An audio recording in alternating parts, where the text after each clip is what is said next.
अगर मुझे डायबिटीज़ का डर हो या डायबिटीज़ हो जाए तो मैं पहले 5 काम जो करूँगा आज मैं वो आपको बताने जा रहा हूँ कि आपने 5 काम ये करने हैं। इससे ये होगा कि आप अपनी डायबिटीज़ को रिवर्स भी कर सकते हैं, अपनी डायबिटीज़ को कंट्रोल भी कर सकते हैं विदाउट मेडिसिन, और अपना जो चेक एंड बैलेंस है यानी आपका लबलबा कितना काम कर रहा है उसको भी मेंटेन कर सकते हैं। अगर आपने स्टार्ट भी कर लिया तो ये आपको लंबा अरसा जो है वो दवाइयों से बचा सकता है।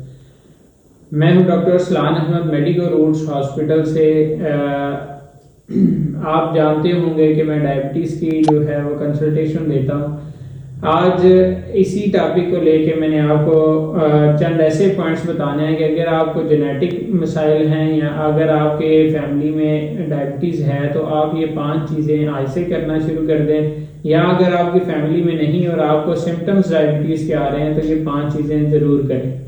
नंबर 1, आप अपना जो अगर आपको डायबिटीज़ हो गई है तो आप अपना फास्टिंग इंसुलिन जो है वो ज़रूर करवाएं कि आपको पता चले कि कितनी इंसुलिन रेजिस्टेंस है आपकी बॉडी में, यानी आपकी जो डायबिटीज़ है वो कितनी ज़्यादा मिकदार में हो चुकी है। नंबर 2, सी पेप्टाइड लेवल जो है वो ज़रूर करवाएं। इससे पता चलेगा कि आपका जो लबलबा है वो कितना काम कर रहा है, लबलबे की कैपेसिटी जो है वो पता चलेगी। इसके अलावा कुछ मज़ीद अगर आप फर्दर जाना चाहें तो इसमें होमा IR टेस्ट होता है जो कि आपको एग्जैक्ट बता देता है कि इंसुलिन रेजिस्टेंस जो है उसका लेवल क्या है।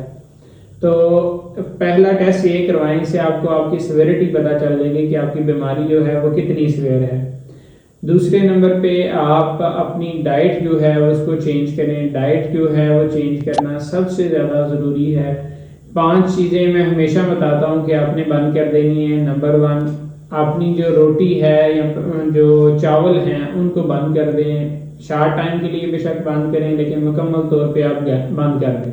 अगर आपको लगे कि आप रोटी के बगैर गुजारा नहीं कर सकते या कोई घर में बुजुर्ग हैं जिन पे ये कंडीशन आई है तो वो रोटी के बाद बगैर गुजारा नहीं कर सकते तो वो मल्टीग्रेन आटा जो है उसको इस्तेमाल कर सकते हैं। और मल्टीग्रेन आटा वो जिसमें गंदम ना हो, जिसमें मैदा ना हो, जिसमें मकई ना हो, यानी कि उसका ग्लाइसेमिक इंडेक्स जो है वो लेस देन 30 होना चाहिए। वो अगर 30 से 35 ग्लाइसेमिक इंडेक्स लेंगे तो उनकी जो पहले कंडीशन थी जो वो गंदम खा रहे थे उससे 50% उनकी रिडक्शन हो जाएगी। दूसरे नंबर पे आपने अपने जो फ्रूट्स हैं, जो हाई ग्लाइसेमिक इंडेक्स वाले फ्रूट्स हैं उनको बंद करना है, और साथ ही साथ बोतल यानी जो सॉफ्ट ड्रिंक्स हैं उनको बंद कर दें, जूसेस को बंद कर दें। किसी किस्म का जूस लेना शुगर में इंतहाई नुकसानदेह है, इतना ही नुकसानदेह है जितना सॉफ्ट ड्रिंक का इस्तेमाल करना। इसके बाद तीसरी चीज़, बेकरी की जितनी भी चीज़ें हैं जिनमें मैदा पाया जाता है, यानी आपके रस, बन, बिस्किट, नान, बर्गर या ब्राउन ब्रेड। ब्राउन ब्रेड का मतलब ये होता है कि उसमें शुगर जो है वो नहीं डालेंगी लेकिन उसमें मैदा ज़रूर शामिल किया जाता है।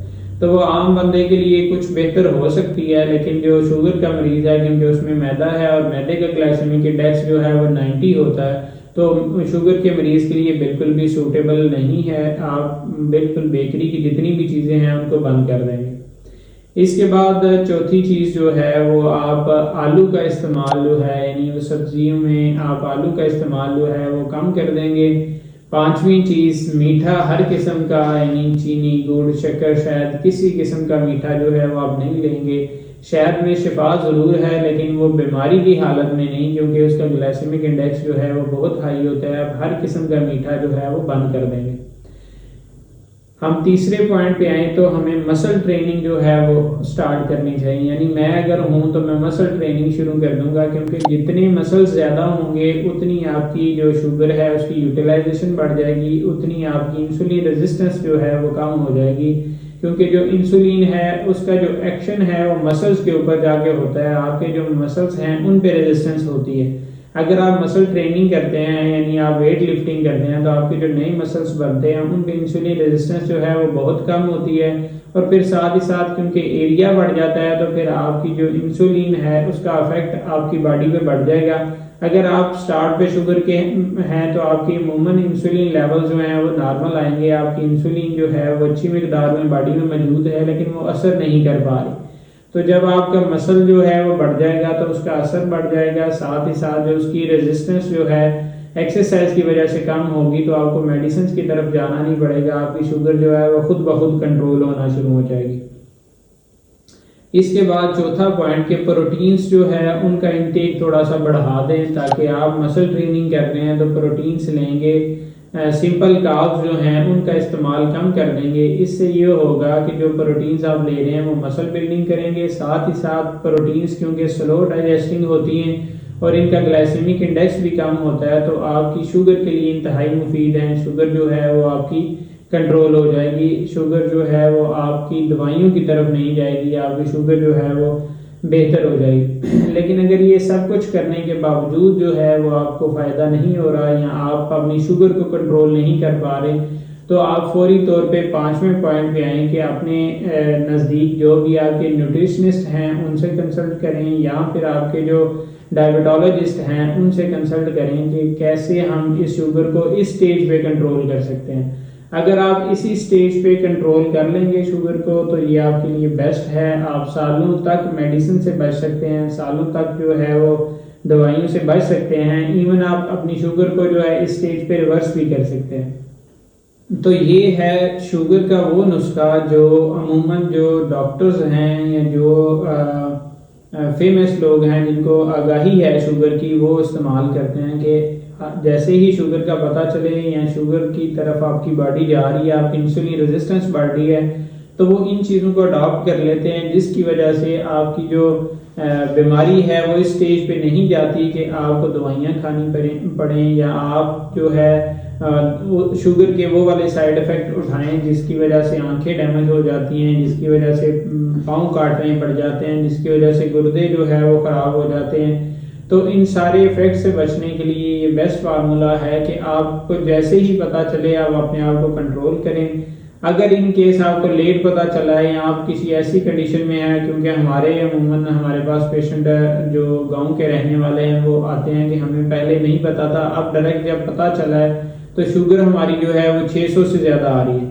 तो इस कंडीशन में क्योंकि उनकी इंसुलिन रेजिस्टेंस जो है वो बहुत बढ़ चुकी होती है और उनकी जो शुगर है वो पहले इसको बड़े अरसे तक बर्दाश्त करते होते हैं, वो कई सालों से शुगर होती है लेकिन उनको पता नहीं होता। ऑन एवरेज जो गाँव के देहात के लोग रहने वाले हैं वो उनको 5-5 साल बाद जो है वो हॉस्पिटल्स में आते हैं कि पहले वो उनको पता नहीं होता, जब पता चलता है तो वो डिनाइल में चले जाते हैं कि कुछ नहीं होता, शुगर जो है वो हमें कुछ नहीं कह सकती। फिर उसके बाद जब हॉस्पिटल आते हैं तो बड़ा अरसा जो है वो गुजर चुका होता है।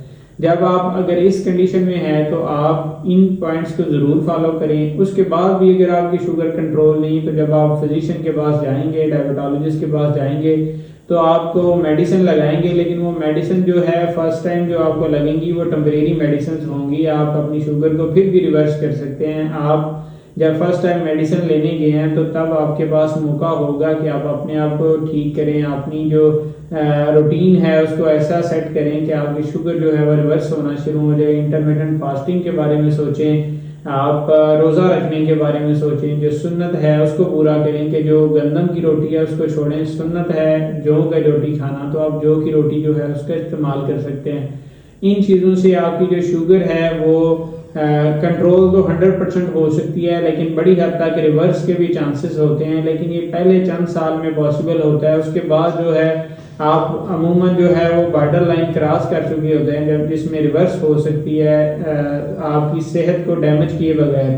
कुछ लोग बड़ी देर बाद 10-15 साल के बाद भी शुगर को रिवर्स करने की कोशिश करते हैं, लेकिन उसके कुछ साइड इफ़ेक्ट उनकी बॉडी में हैं, यानी वो आप एक साइड इफ़ेक्ट से बच के दूसरा ले रहे होते हैं। तो आपको जब पता चले कि आपकी नई शुगर है, आपका अभी शुगर का स्टार्ट है, तो उसी बेस को कंट्रोल करें, उसी पे जो है वो अपना डॉक्टर को रुजू करें। अगर आप थोड़े लेट हुए भी हैं तो अपनी मेहनत ज़रूर करें कि ये शुगर आपकी रिवर्स हो सके या फिर इतनी कम हो जाए कि आपको बगैर मेडिसिन से कंट्रोल हो जाए, ताकि आप अपने जो साइड इफ़ेक्ट हैं उनसे बच सकें। ये थी आज की वीडियो। मज़ीद ऐसी वीडियोस के लिए हमें कमेंट करके बताएं कि आपको कौन से मसले फेस करने पड़ रहे हैं, हम आपकी कैसे हेल्प कर सकते हैं। इंशाल्लाह हम ऐसी ही वीडियो की शक्ल में आपको इन चीज़ों के बारे में समझाएंगे।